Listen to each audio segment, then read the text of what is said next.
Hey yo, it's your boy Sam Duke, and you are listening to another great episode of You Good Bruh podcast.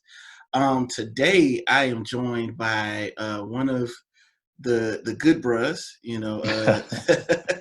but outside of just being one of the brothers, he's a good guy, and I've known him for a little while now. It's been 9 years now. That's Yeah, it's the years come really fast, right? it's wild to think Yeah, about. it's wild to think about. It's like, damn, it's been 9 years. So, but yeah, my boy Hugh, Hugh Hunter is here. He is, in my opinion, well, not in my opinion, he actually is an award-winning author. But there's more awards to come. And I wanted to first and foremost go ahead and give you the floor to talk about what it is you do, because that's not the only thing you do. You do a lot of things. So go ahead and introduce yourself. Yeah, for sure. I appreciate it. I appreciate the time and the space today. Happy to be here. Born and raised in Atlanta, Georgia, and for as long as I can remember, I've been doing some type of writing, like writing in some capacity. And so that took me a bunch of different places throughout school, some like school newspaper, journalism type stuff, and all different manners of kind of expressing myself through words. But in 2015, I kind of got the idea to start writing fiction. I always loved to read. I always felt like I had a talent for writing. And so I was in a 9-to-5 career working in marketing, and I felt like, I should probably tap back into this other part of my life that I kind of abandoned since, getting a job and getting into the daily grind. So I published my first book in 2016. The next one came in 2018. And since then, I've done a lot more writing, but also a lot of partnerships with schools across the nation. I travel, I do creative writing workshops, author visits. I help out pretty much in whatever way I can from the middle and high school age range. But before I left the workforce, I was actually in higher education, and I was a career coach. So from freshman students to, MBA, PhDs, I was helping folks to navigate all the little technical aspects of how they can build their careers. And, something that I continue to do now is run a business where I provide resume writing services, professional resume writing services for folks who are job seeking and other things like in the professional realm. So still writing in a bunch of different ways. Yes, sir. And go ahead and Those plug are the things. it. What's your business information? Yeah, for sure. So you can find me everywhere on social media at HD_TSD. And if you want to know more about the resume writing services, my company is called Not Your Average Resume. So the URL for that is nyaresume.com. A ton of information there about me, about the process, pricing, and I really specialize in helping folks like us, folks from different multicultural ethnic backgrounds who kind of get the short end of the stick with a lot of hiring practices and things like that, particularly in America. So, I'm able to cater to folks in a way that I think most people can't, because they haven't had that lived experience of how we can kind of get around some of those barriers that shouldn't be there to begin with, but we have to do what we have to do. Yes, sir. Um, let's talk about the writing, man. What Yeah. I know you said from the beginning you've always done some type of writing. Mm-hmm. Is this something you felt like was just a God-given talent? Like you woke up some. This is like people that ball. They get a ball in their hands and they know instantly. I'm in love with this, right? So Right. so from your perspective, was that what it was like? Somebody put a pen in your hand. You learn to read and write, and you're just like, I'm feeling this. This is This this is is it. what yeah, this is it. This is what I want to do. This is how I want to live my life.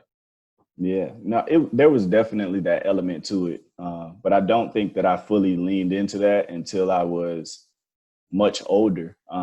It's funny you talk about ball. Like, ball was my first love. I played basketball through most of college until I had an injury that kind of kept me out for the last little bit there. Mm-hmm. But growing up, I was always like, I'm going to play professional basketball. And if that doesn't work, then I'm going to be a writer for a living. And I said that to everybody. So if you met me between the You ages of knew. Yeah. like 10 and like 22, Wow. that's what I would always say. But to that point, my I only took one creative writing class in college, actually. Like I only took one. I have an English degree, but that's more analytical writing and essays Yeah. and stuff like that. My first year in college, I took a creative writing class, and we had to turn in like a portfolio at the end. So we had done some poetry, some stories, some other stuff. And when I turned in the portfolio, like any first year college student, I got like so many marks on it, and the professor was like, "Oh, this is good, but like you got a long way to go." But one of the things that he said that stuck with me, I was 18, 19 at that point in time, is he was like, "You have talent. There's a lot of technical aspects that you can work on to improve, but you have talent, and not everybody gets that. So, if you're interested in writing, you should continue to write for that reason." And through the tough times and the good times when you don't know, if people are going to read or like it, or if you're going to be able to produce stuff in the way that you want to, I always kind of go back to that. It's like, at the very least, I know that I have a natural ability to do this. You know what I'm saying? That some other people don't have. So I feel almost like a necessity to give it my all in that regard. No, hey man, look, you have to, because there are people like me who I don't have that talent. I have the gift of gab. I can sit here, I can talk to you all day. But man, when I remember my first college English course, all right? Mm-hmm. And I was, I think, probably top 3 in my class, top 4 in my class, and coming into college, I'm like, oh yeah, I'm the shit. I can write.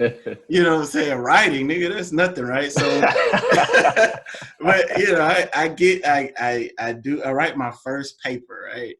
And I get it back and it's an F. I've never failed anything. Oh, wow. I mean, heartbreaking. Straight garbage, right? and so I go back through it. I'm like, nah, I was like, they're racist. This teacher's racist. Right. I come from an inner city school. I come out there and I'm writing, and they just don't like my writing. And then I didn't realize. It's funny because it's actually my wife that helped me to understand this. I gave her the paper while we were in school, and she was just like, "Did you read this?" I was like, "Nah, I wrote it. Like, why would I read it? What I gotta read it for?" Yeah, I wrote it. Yeah, you need to read it, right? So she was like, "Yeah, I can tell you didn't read this because she was like, because I don't understand what you're trying to say."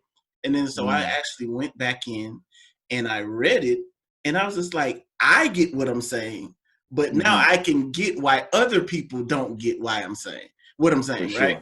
And so I just think that writing, I've learned at that point that writing is a way of communicating, that not just verbally, but actually getting people to read and understand. Because it's like literally it's not a dialogue, it's not a back and forth. You get what I'm saying? There's not inflections in my voice and all of that. Literally, you have to put everything on the paper so that people can understand what you're trying to say.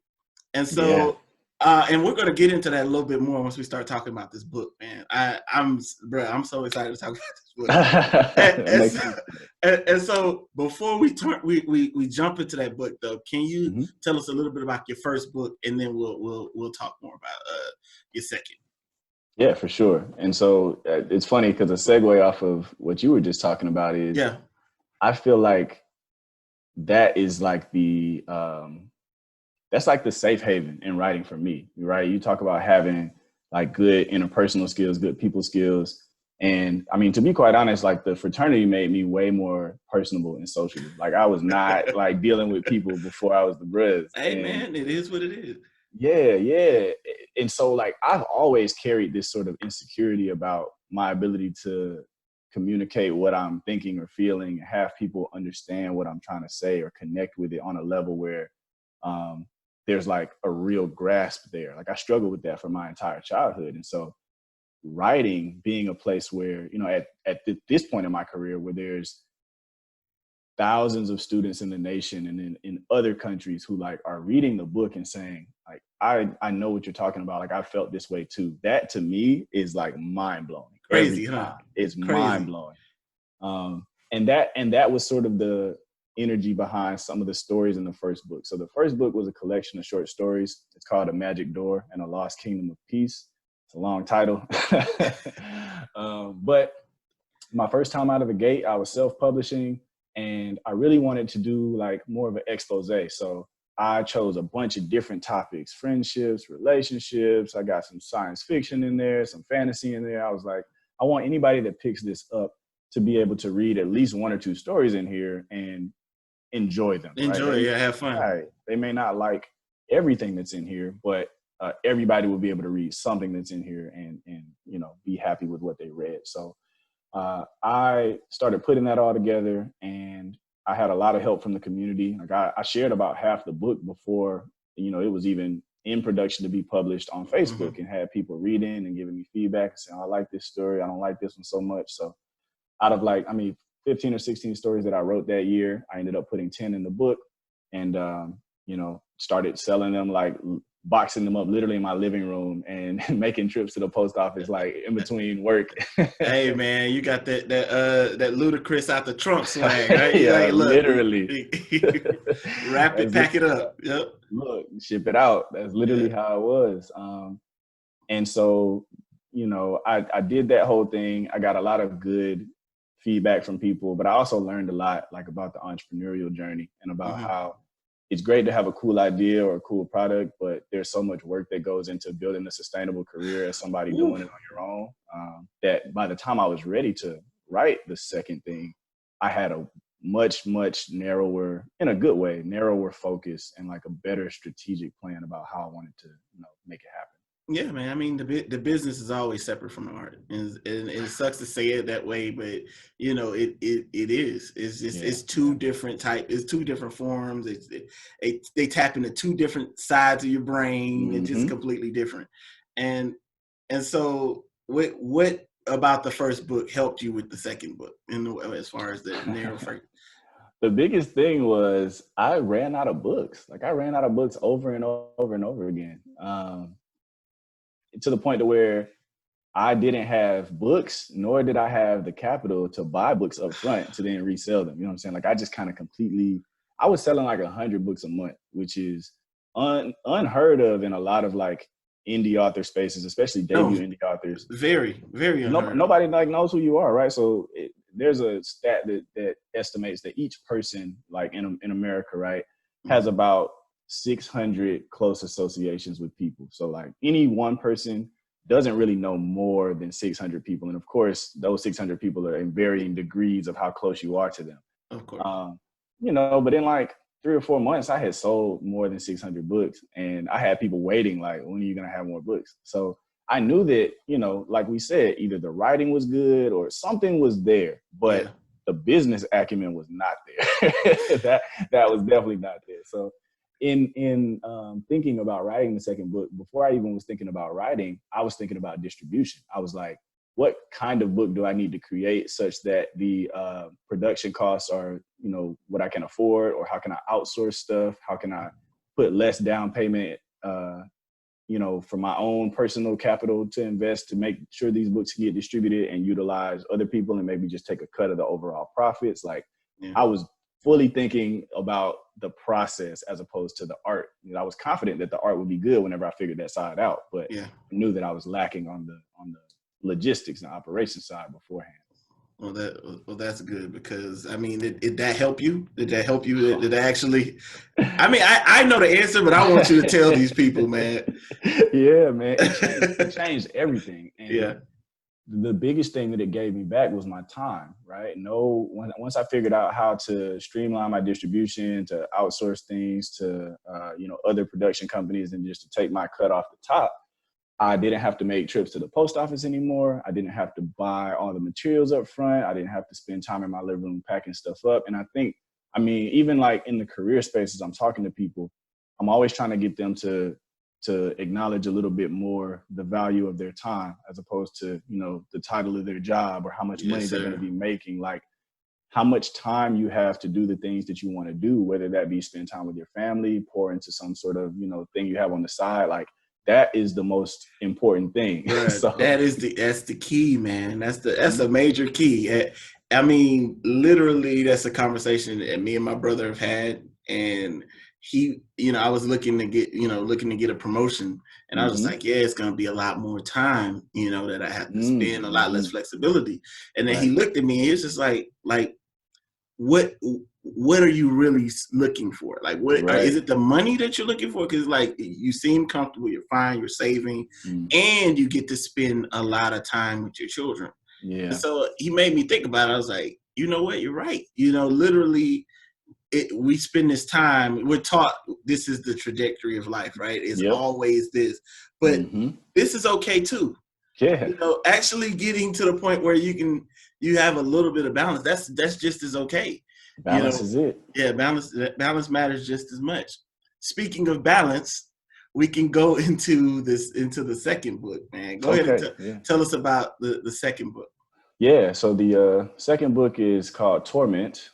It's a novella, which for everybody out there, a novella is a short novel, basically. So by writing industry standards, if you have a book that's 50,000 words, then it turns into a novel magically. At 50,000 words, you got yourself a novel. So anything anything Wow. shorter than 50,000 words is either in the novella space, or it's a short story, or it's an extended short story.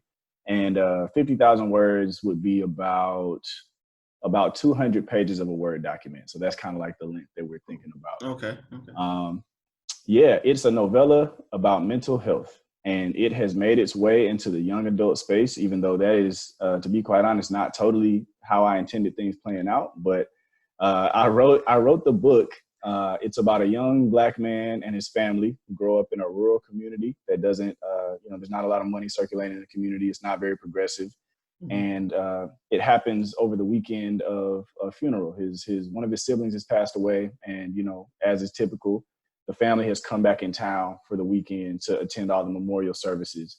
And through this young man's interactions with his family who have come back in town, he starts to reflect on earlier periods in his life and sort of break down like his entire maturation process. What happened when I was a kid, teenager, young adult that impacted how I have grown into the man that I am now, with a particular emphasis on mental health. So yeah, I wrote it, and I really wrote it for in my mind, like young adults, like young adults in the sense that these are folks who may be in college, who may be just starting in their 20s. Like, there's a lot of pressure. There's a lot of things that people are dealing with. And I thought that it would be very indicative of some of those same struggles. But I mean, nationwide, I've had kids as young as 12 read the book and take a lot from it. And so, like I said, that middle to high school space has been where it has landed. I am not complaining, Hey, but man, I think it's something everybody can gain from, hopefully.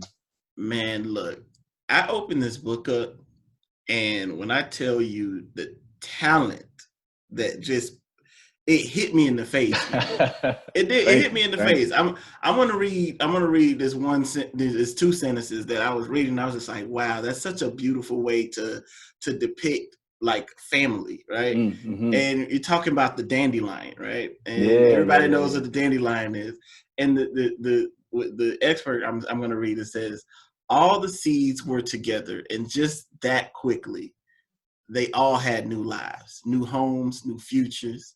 They would never be as close as they once had been. This reminded me of us.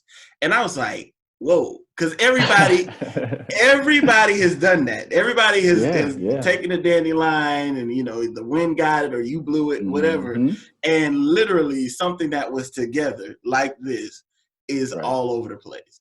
And I was like, I was just like, this guy is talented. Like literally, I was like, this guy is talented. So that's that aspect of it. Now, going into the mental health side of it, because literally I didn't know what it was about. I had no clue. I didn't.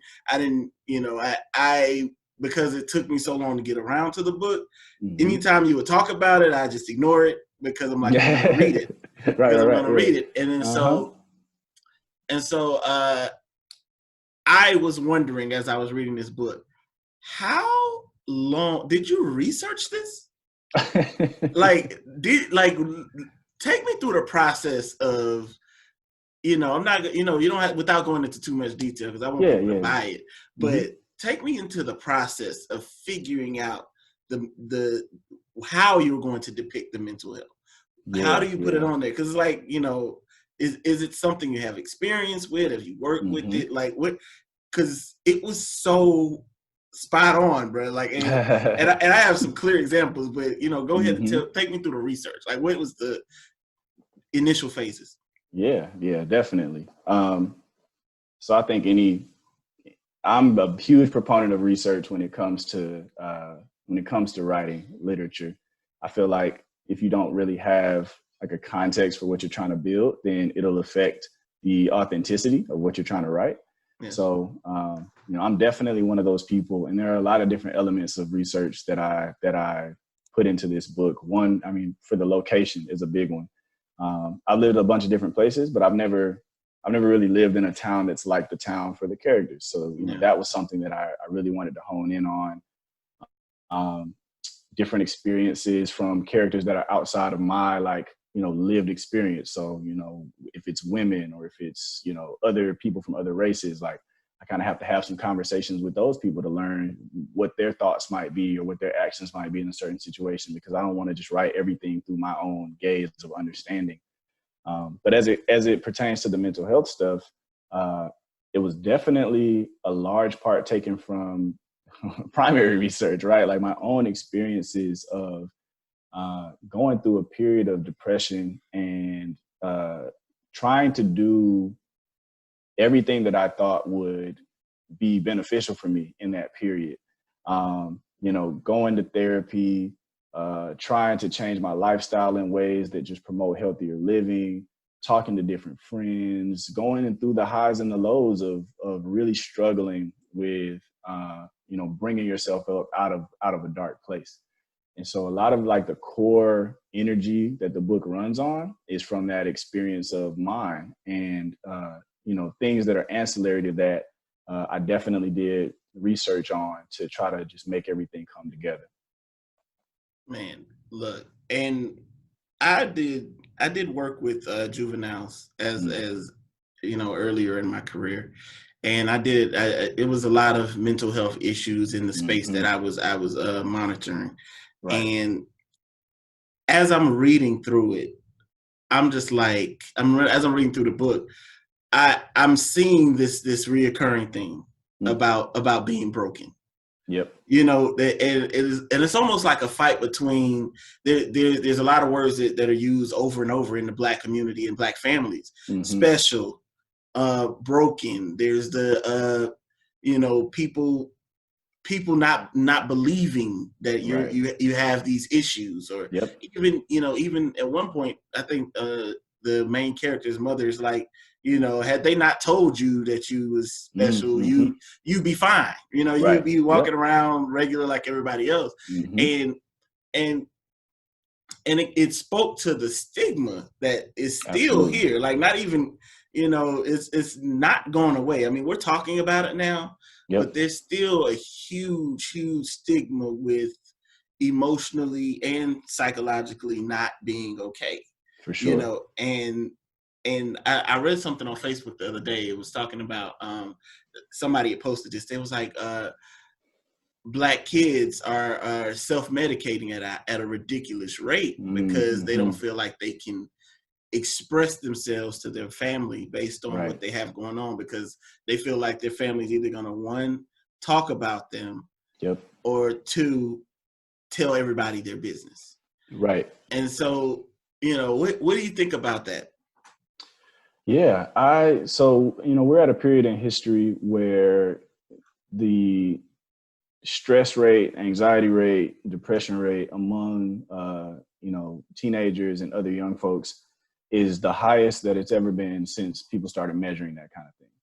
And I don't think that, even just saying that, right? Like, I would hope that reasonable people wouldn't hear that and be like, oh, well, that's not a problem. You know what I mean? Like, there's clearly some teeth to the issue at hand. And, you can talk about it's because of the ways that the world has changed and different, connectivity and how people get exposed to different things. But at the end of the day, we know, like, it's common knowledge that young folks are struggling for a variety of reasons. And in particular, Black and brown communities, where you're right, that stigma is still alive and well, just based on, cultural practices and understandings that have been transferred and passed down throughout time. I don't think that there's a parent that I know, personally that would say like, I don't care about my kids, right? Like we all believe that, and we all, think that we're doing the best, or want to believe that we're doing the best by the young people in our lives. But I think, to your point, it really starts on that very basic level of can your young person in your life be themselves around you? Can they be honest with you about what they're feeling, about what they're going through? And, as great of a guardian that you might be, if that piece isn't there, then they have to get it somewhere, right? There has to be another friend or another person that they can confide in. And hopefully it doesn't come to stuff like self-medication or whatever, other outlets or coping mechanisms they might get. But to me, it's like a dire concern. And so the work that I do with kids around the nation, I don't just go to schools where they're reading my book. I go everywhere, and I talk about this stuff with every group of kids that I can sort of get in front of, because I know a lot of times the school space is either highly politicized or highly depoliticized. Oh, yeah. And, teachers don't really feel equipped or that it's their place to be able to have these kind of conversations. So, I think every day that I can get in front of kids and be the person who says, hey, look, this is going to be a space where if you're comfortable, we can talk about what you're feeling, talk about what you've gone through.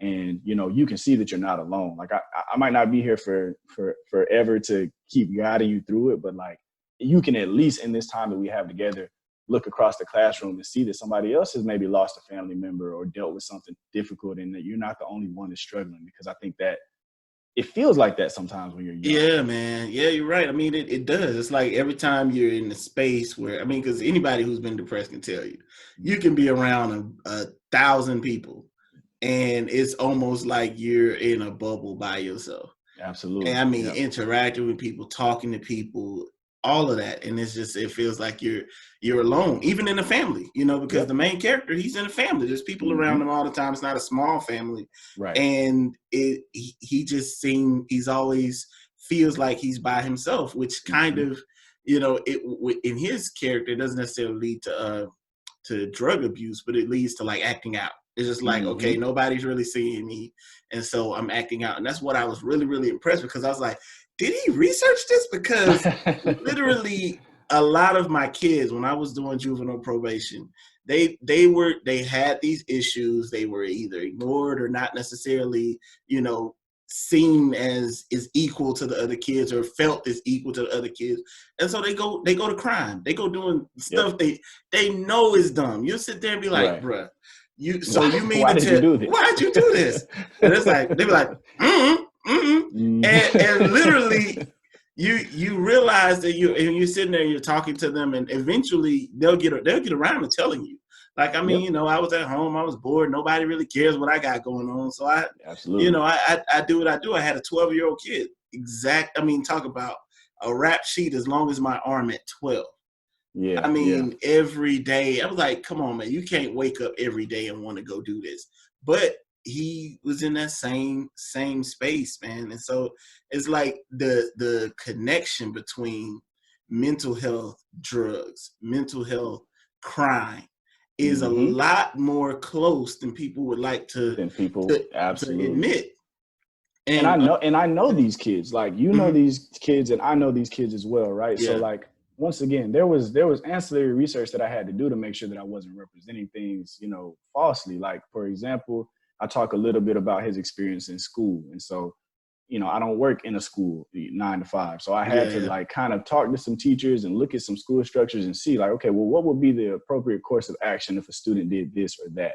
So there was definitely that research, but in large part, I'm pulling from our experience of growing up and knowing that kid who like, man, he's smart, but he like, ain't nobody giving him what he needs. And so he feels like he has to go this way instead of that way.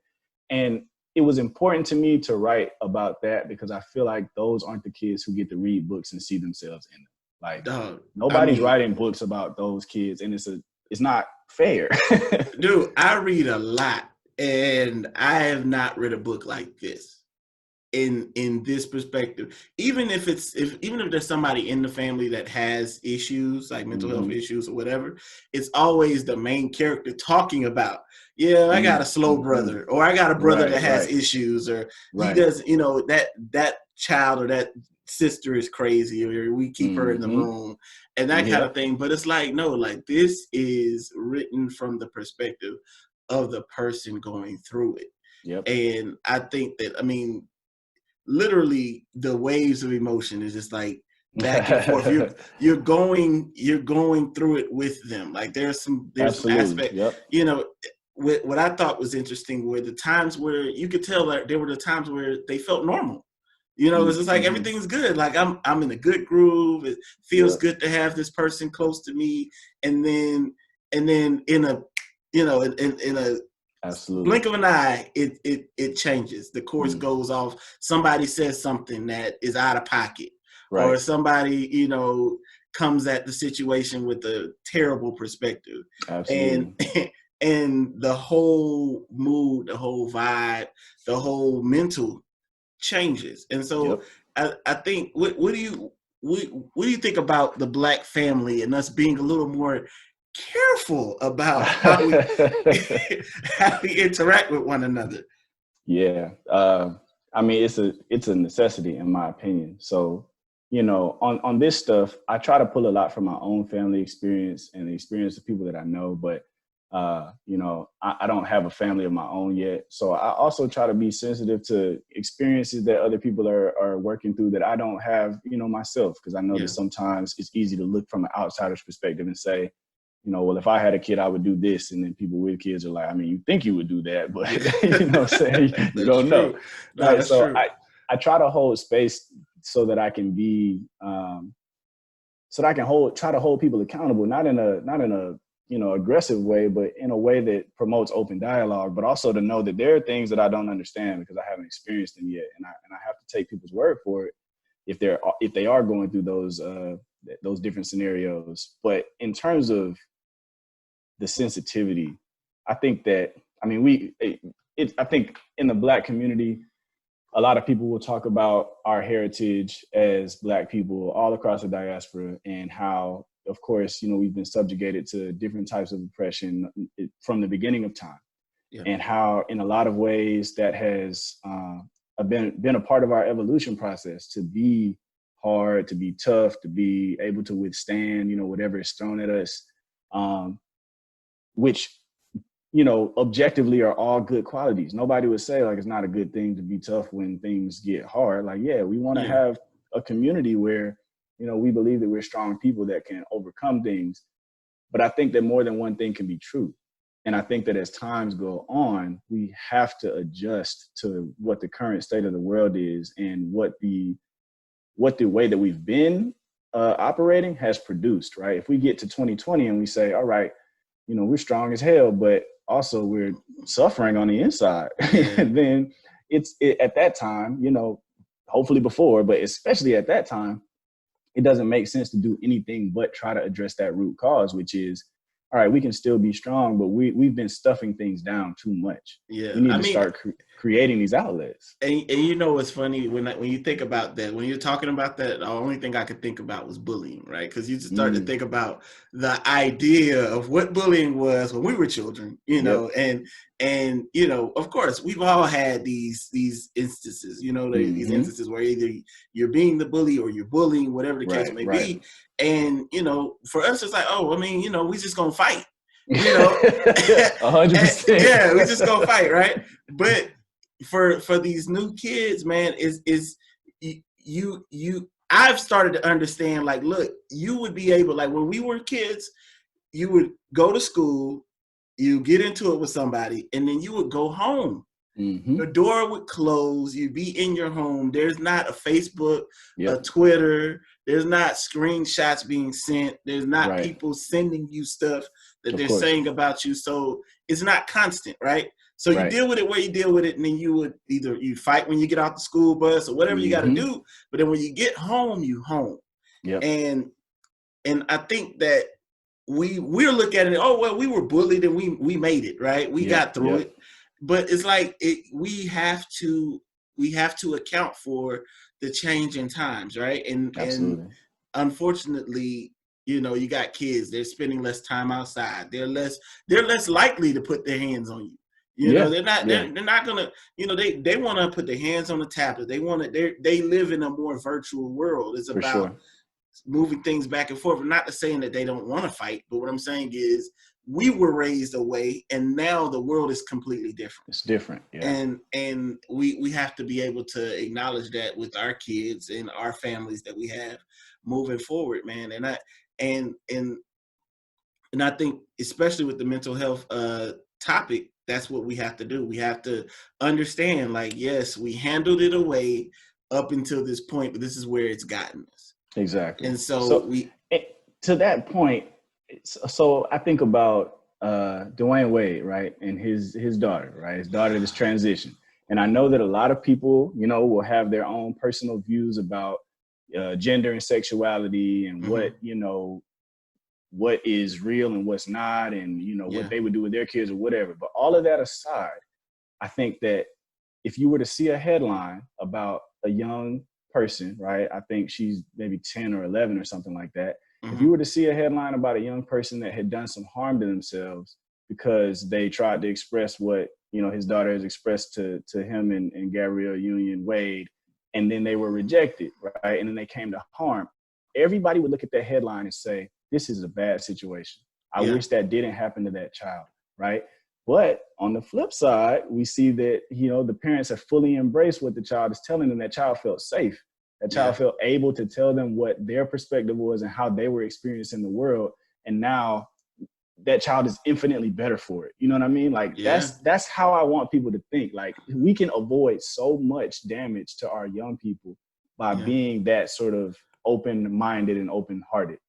Well, I mean, but in reality, it's about how we were learned. It was how we were taught. We were taught that, you know, it's kids and grown-ups, right? You mind kid business. You don't talk about grown-up business. You don't have a real opinion. You know, you don't really have a seat at the table. What you think doesn't matter, right?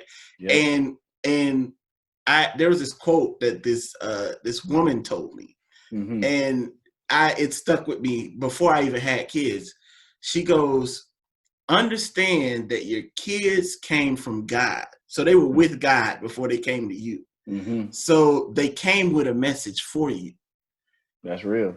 Yeah. That's heavy. No, it's very heavy, because the thing about it is, a lot of times we dismiss them like, you ain't learned nothing yet. You don't know anything. But what you don't realize is they have everything they need when they come here. And they're here to teach you something.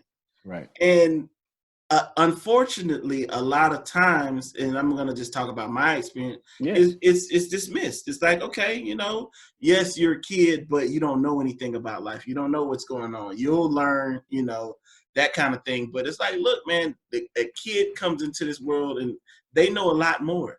You know, we sit here, I'll sit here, me and my wife will be having conversations, and then we go out the door, and we probably won't even say the name of who we're talking about, what we're talking about, and they make all the connections. They make all the connections. And so, you know, you sit there, give you a story, and this is funny, because I talk about my dad. My dad's not been around, but you know, loosely we talk about my father. And literally, my mom came to babysit my kids the other day, and they're sitting there talking to my mom, saying, "Why would you date? Why would you be with your husband if he treated you bad? Why would you?" And my mom's look, mom, and they're three. And my mom's like, "Who told them this story?" And I was like, "I have not told them this story." I'll, you know, loosely, me and my wife will maybe have conversations in general, and they will pick up those conversations and go. So if they're sitting there telling me something, it is my job as a parent to actually listen, make sure that, you know, what they're doing is actually to their benefit, of course, but also make sure that I am understanding and respecting what's coming out their mouth, because they came from God. You know, they came from God, and they came with a message. That's a word right there. But but being that since we're talking about message, the messaging that I loved in this book was that being broken can be beautiful. And this quote coming from the book, man, the main character says I'm broken to his that's his sister, right? Mm-hmm. And she says, honey, you're a mosaic. Yeah. And I was just like, wow. Literally the messaging that's being put out there, because you don't see that messaging. Mm-hmm. You know, you see, all right, you need treatment, you need therapy, you need this, right. you need that. But understanding, like, look, broken pieces can look good too. For sure. You know, especially when you put them together. And Absolutely. so it's dope, the messaging that you put in this book, man. And I know that messages can change from, you know, because I create art as well. Like I'm sitting here, you know, doing this podcast. I have ways that I want it to go, but as we get into it, the messaging can change. And so, is that the message that you started off with, or did it just kind of hit you, hit you while you were going and you're in the groove? Yeah. So, fun fact, I don't think I've ever talked about this before, but that particular piece of dialogue that comes from my real life. Like, I was talking not to my sister, but to another close friend at one point in time. And I told them that I felt like I was broken. And that was their response to me. And like, as soon as like I got that response, the way that it's first of all, it's everybody's favorite line in the book. Like whenever people pull lines out, they always pull that one out. But I mean, when you're in a place of, feeling very low self-worth and very low confidence in what you can do, especially even just to move out of that place, there's really not a lot that people can say to you. You hear what people are saying, but it doesn't always resonate. It doesn't always feel genuine. And a lot of that is just your own mind tricking itself so that, you can kind of stay under. But when I was given those words by a friend, it was unlike anything else that anybody had ever said to me. I really felt like, man, this person totally understands what I'm going through. And I think when we're feeling not well, like you said, the message is always, here's 1, 2, 3, 4, 5, 6, 7, 8, 9 things you need to do to get well. Yeah. But sometimes you go through an experience that changes you forever, and you're never going to be the type of person that you were before. You're not going to think the same. Your emotions aren't going to work the same. And it can feel like because of that, you have now regressed in some way. Yeah. But instead of looking at that as regression, the way that person made me feel, and the way that I hope that people would take that line in the book, is that it doesn't have to be a regression. It's just a rearranging of who you are as a person. And, that doesn't make you any less. And hopefully if you can see it that way, then you can build your confidence to move forward with that new sort of identity. Yeah, man. Hey, look, I'm glad to know that I'm not the only one to think that. When I saw that, I was like, ooh, like I do, when I'm reading, I take like heavy notes. Now I didn't used to be that way, but I take heavy notes. And that was when I was like, man, look, in a way it says, oh, this has prepared me. If my children, come to me in a space where that's the way they feel, it's my job to let them understand, show them that there's still beauty in that. You still, yes, you're rearranging, but a finished product can come out and it can look beautiful. Man, I love that. That makes me feel good. Man, look, I appreciate your willingness to address things like this, because it's like, I think topics like this can be a little scary. For sure. It can be a little scary, one, because it's like, look, you got to get, it's like people feel like, look, you got to get it right. If you're going to talk, like, let's just say, like right now, we're talking about race. And it's like, look, if you're going to talk about race, you got to get it right. Look at my mom. Right. Hey, mama. But yeah, I was like, look, if you're going to talk about race, you got to get it right. And if you're going to talk about, if you're going to talk about mental health, you have to get it right, right? Or you have to get it as right as possible. And so I think that in that instance, you tackled it. But also in the book, you talk about the fear that's associated with mental health and how the world can be afraid of it, afraid to call it what it is, cowards to actually, come head on with the problems. For sure. And it's interesting because the main character, the one with the mental illness, is just like, everybody's scared. Yeah, Right. Yes. everybody's scared. Yeah. Yeah. I'm the one living it, but everybody Hmm. else is scared. And so it's just interesting to see that perspective of it, man. And I'm glad that you tackled it in that manner, man. There's Oh, there's thank you. one there's one other thing that I Hmm. feel like I got, and it came at the very end. Because Okay. through the whole story, I was looking for this. I'm not gonna even go into it, but I'm gonna ask you, Okay. how do you feel about the names? What is in a Yeah. name? Yeah. Oh man. What is in the name? And I'm gonna leave that for the people to read. But For what do you sure. feel like is in a name? Because I felt like that was very important to you. Yeah, yeah. No, you got my card pulled with that one. I love the naming process, Yes. not just, for fiction works or things that I'm writing, but I mean, I look up the names of things all the time and where they come from and how they're derived, because there's a there's almost like a spiritual level to naming. And you with children, I know you can, identify with this. When you're Hey putting man, look. Not Nadia's name is it means, I don't know, Briella's God's bravest woman, and Nadia's Mhm. name is a warrior. That Beautiful names. I don't play around. My name means God hears. So when I See, was reading that, exactly. I'm like, look, I am in on these names. And so yeah, Right, right. That's the thing. Like, this practice of naming things it holds power. And I'm one of those people that believes that, when you name someone something, or you name something, you give something a particular name, um, you have a hand in determining, the course of how that thing develops, right? Like, yeah, people look to their names and they find strength in that, and they say, this is a part of my identity that, like, has been with me longer than almost anything else. yeah, And when I'm creating characters, one of the things that a lot of my readers like about my writing in general is that they say the characters feel very real. And they feel very real because I spend a lot of time not making them just characters, right? I want them yeah, to be people. I want you to be able to look at this and say, not only do I feel like this is a real person, but I can identify with them because of it. So, yeah. um, the another not spoiler, but like fun fact, is that the last chapter in the book was actually the first chapter that I wrote.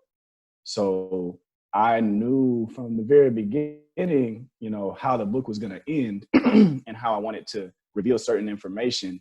Yeah.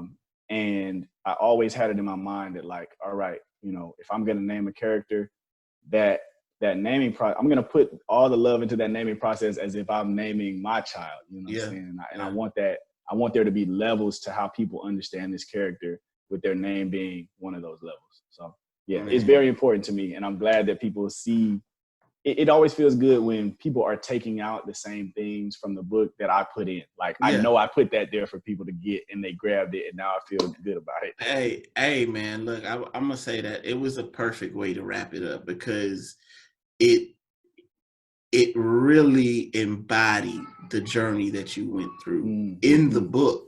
Right, At the right. end, when you get that, it's just like, man, that you didn't see it, but you Mm-hmm. understood that, look, it was very important, Yep, and the yep, name mattered, and yep. understanding that matters. And so, I my assumption is the way you named the book, the Torment, Mm. Torment, a novella. I didn't know what a novella Yeah. was, but yeah, it's just like, it literally, it spoke to what's going on with people as far as mental health is concerned. Yes, absolutely. And hopefully, one day, as a people, and as just as a society, we can understand, like, look, there needs to be a support from Mm-hmm. family, from the government, from society, from schools. It needs Absolutely. to be put into, because the thing about it is, there are people who have it as, have mental health issues as kids, Yep. and then there are people like me who didn't realize I had issues until I was an adult. Right. I started doing heavy therapy as an adult, not until I had Mm-hmm. my children. I Yep. started, like, really diving deep into into understanding my mind and my Yep. mindset, because I wasn't taught that. Like that's not. Exactly. I'm Haitian, man. So literally emotions, man. Yep. You can barely get your parents to be emotional. Right. I hear you. But as an adult, I'm starting to see. It was like, oh man, my mom got some unsolved trauma, unresolved trauma. Or my sister is, dealing with this. My brother's dealing with that, and so hopefully, works like these can get people to get some real understanding, and just even because the thing about it is, when I read it, the first thing I said is, this will be something I use to introduce my children to the world of mental health. Yeah, because it can give them an understanding. I got a better understanding because I hadn't dealt with those issues. I'm sitting here telling you I don't have a problem talking to people. Yeah, for sure. But during the coronavirus, I found myself pulling my hair out. Yeah. And I don't know. You didn't realize. Oh, that's anxiety. I'm in an anxious state, and understanding that is just as important as anything else. And so, absolutely. I mean, Hugh, I just want to say I appreciate you, man. This was, man, I appreciate you. When I finished this book, I just was like, wow. There's some really talented brothers out here doing some really good, really good things, man. And so I don't have anything else, man. I don't have anything else. It's just wow. It's just wow. It just is what it is, man. Do you have anything else about this work, man, that you like to share with people, would like people to know about it? So I always try to let people know that it's a pretty short book. I know I talked about like what the length of a novella is and all that stuff, but I've had people to read it in one sitting. I think that if you had the time and you're like a reader, that you could probably read it in a few hours, a few hours. So I know that times are everything moving fast in the world, and sometimes people don't necessarily want to put aside time or not able to put aside time for leisure reading. But I try to let people know that, so that the barrier seems a little lower. Like if you're interested in reading, you're interested in mental health at any level. This is something that you can read, and my wish is always that you can take a lot from it, but not invest so much time in it. You know what I'm saying? That you feel like it's maybe not worth your while. Yeah. Other than that, I think that I don't really take a lot of time to reflect and be proud of myself necessarily. Like I'm always like, oh, what's the next thing? I'm trying to grind. Yeah. But in this moment, like in this very moment, just as you're asking me, I'm like very proud that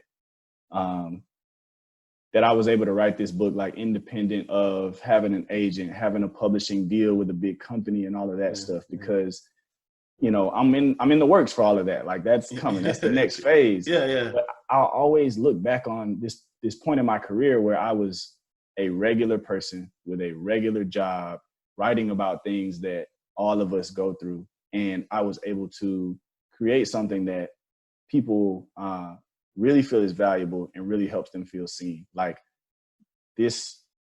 I don't think that I've had a bigger success, in not talking about sales or reach or anything that it's brought about, but just, hearing you say like, oh, this will be something, man, that will really help me to parent in the way that I want to parent. Like nothing means more to me than stuff like that. And so I'm just so happy that I was able to share this story with the world, and at the time that I did.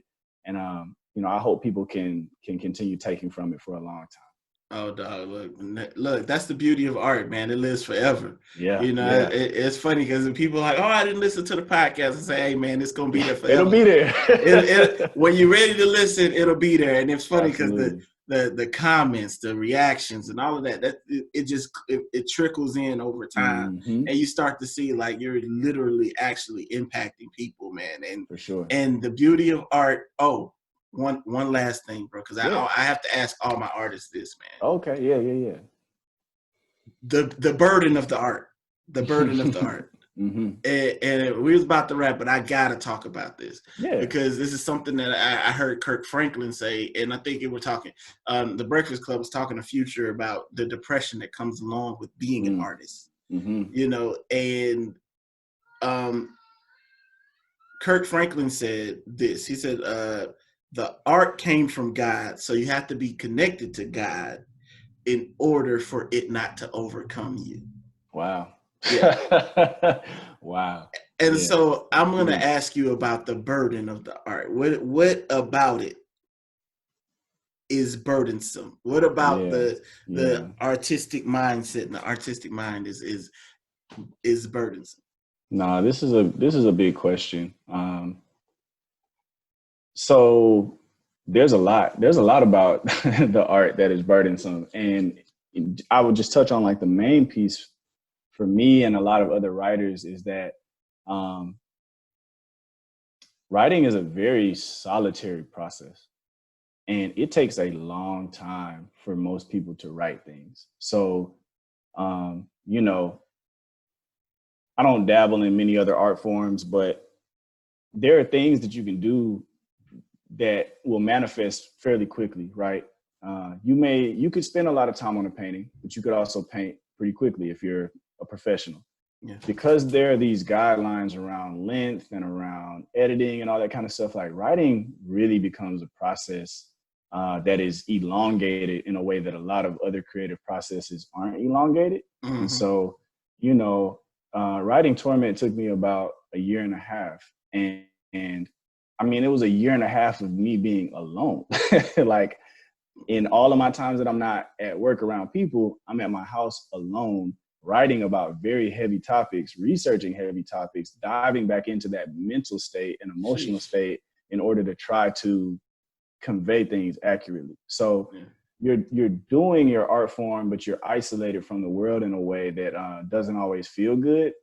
And to boot, you have just the basic like things that every artist goes through, which is this good enough? Am I wasting Yeah. my time? Are Mm-hmm. people gonna get it? Stacked Yeah. on top of that the intensity of the solitude of writing. So yeah, I actually faced that some last year in the beginning of this year because I'm working on new projects. And so I actually wrote 2 full-length novels last year, and one of them I wrote at the very end of the year.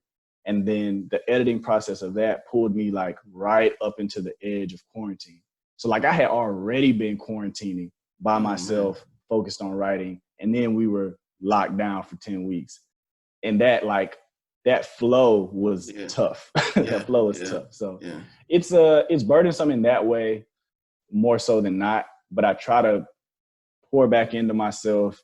I love going to talk to the kids at the schools. I try to keep my friends close. I know that they care about me and love me a lot. If I can get out to shoot hoops with them or Yeah. go sit around and eat and talk, like my support system has been the number one thing in my life that has helped me to stay balanced, even though sometimes, the art can be pretty heavy. So Amen. that's what I would say.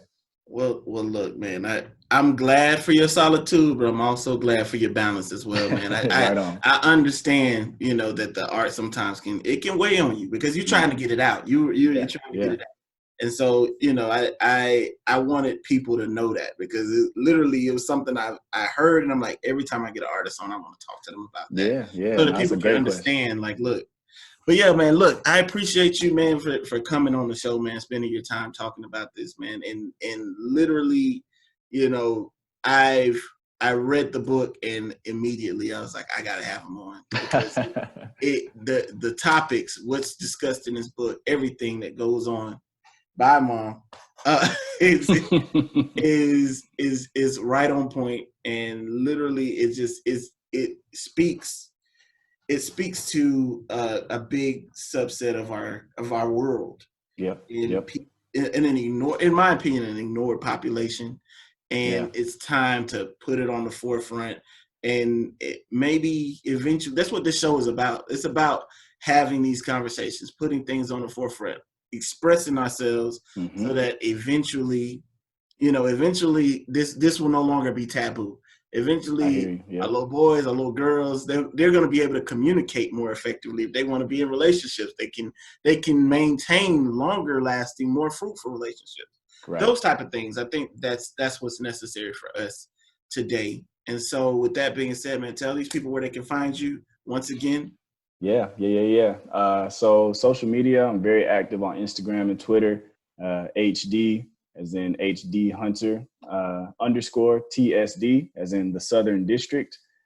which is my brand platform and my website. So you can also find me at thesoutherndistrict.com. And if you want to talk about more professional things, coaching, resume stuff, then that will be nyaresume.com. But yeah, I love to hear from people. If you get the book, definitely tweet me. Let me know what you thought. But, Sam, I just appreciate your time today and your platform. I've been a fan of the podcast for a while, so it's an honor to be here. And thank you for letting me share a little bit more. Hey, man, look, man, I appreciate it. And I'm humbled, bro. I'm humbled that you listen, man. Seriously. Hey, man, to check us out, man, it's You Good Bro Podcast, IG, Facebook, and You Good Bro Podcast at Gmail, YG Bro Podcast on Twitter. Like, subscribe. We're actually dropping a YouTube channel soon, and so you can go on there and subscribe to see me and Hugh. Y'all want to see Team Ugly. We here. But yeah, on top of that, just know that we really, really appreciate you guys for listening. This show has done way more than I expected it to do. We're creeping up on 20,000 streams. Can't believe it. And so I just appreciate y'all. Thank y'all. Like, subscribe, share, let people know that we're here, and so that we can continue to have these conversations. I'm Sam Duke, and I am good. And you are? Hey, I'm HD Hunter, and I'm good. All right. And just like that, man, we're gone, man. Take care.